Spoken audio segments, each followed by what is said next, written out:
Hi guys, today we're going to make a vegetarian egg sandwich, which is really easy and quick to make.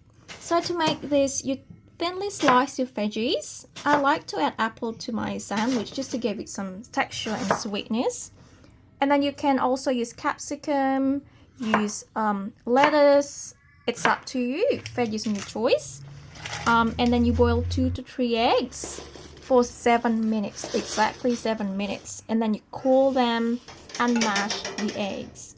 So to make the egg mayo, you add 2 tablespoons of mayo. You can add some more if you like, and then add half teaspoon of Dijon mustard, half teaspoon of apple cider vinegar, bit of pepper and salt, and then you can add 1 tablespoon of spring onions and also 1 teaspoon of butter, and mix them together, and then you spread the egg mayo on the bread just like this.